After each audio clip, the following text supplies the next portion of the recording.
Currency, something not many people think about.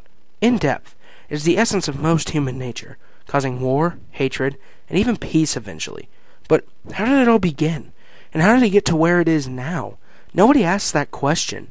Did it exist in early history? Did it evolve from our needs for a finite system of values? Or is it really just the root of all evil? It all started with a system of bartering, where people used to trade goods for another good of the same value or more value. Eventually this led to infighting within societal systems, small disagreements over what was worth what. So people wanted a more defined set of values, a form of currency, if you will. They came up with the concept of using cowrie shells as a currency in 1200 BC in China. This would then lead to more advanced systems of currency, eventually boiling down to the concept of using precious metals such as silver and gold as a higher level of currency.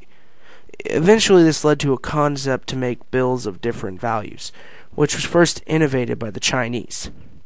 They used leather to print out different increments of currency using the shape of bills.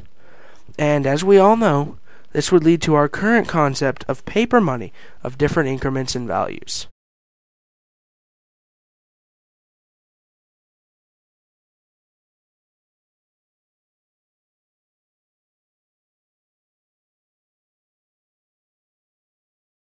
My name's Tom Johnson, and I'm the CEO of Spokane Teachers Credit Union.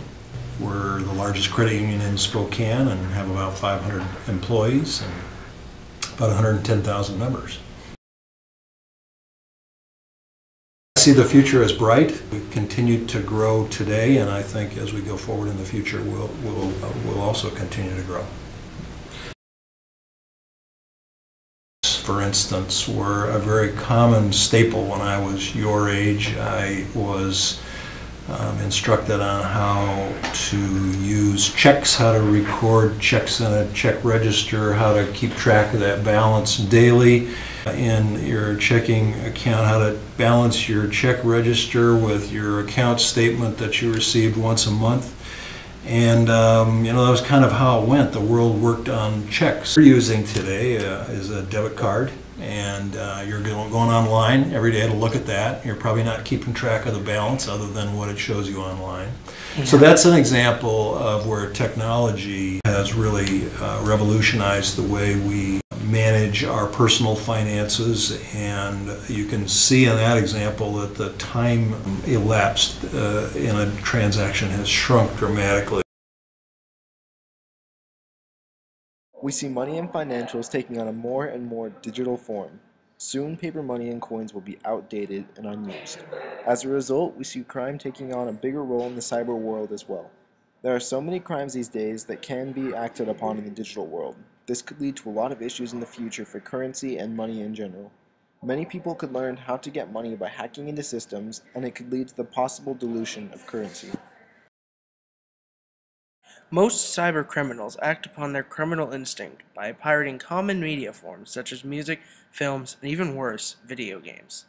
This could lead to a lot of safety issues in the future and messes with the delicate ecosystem that is currency.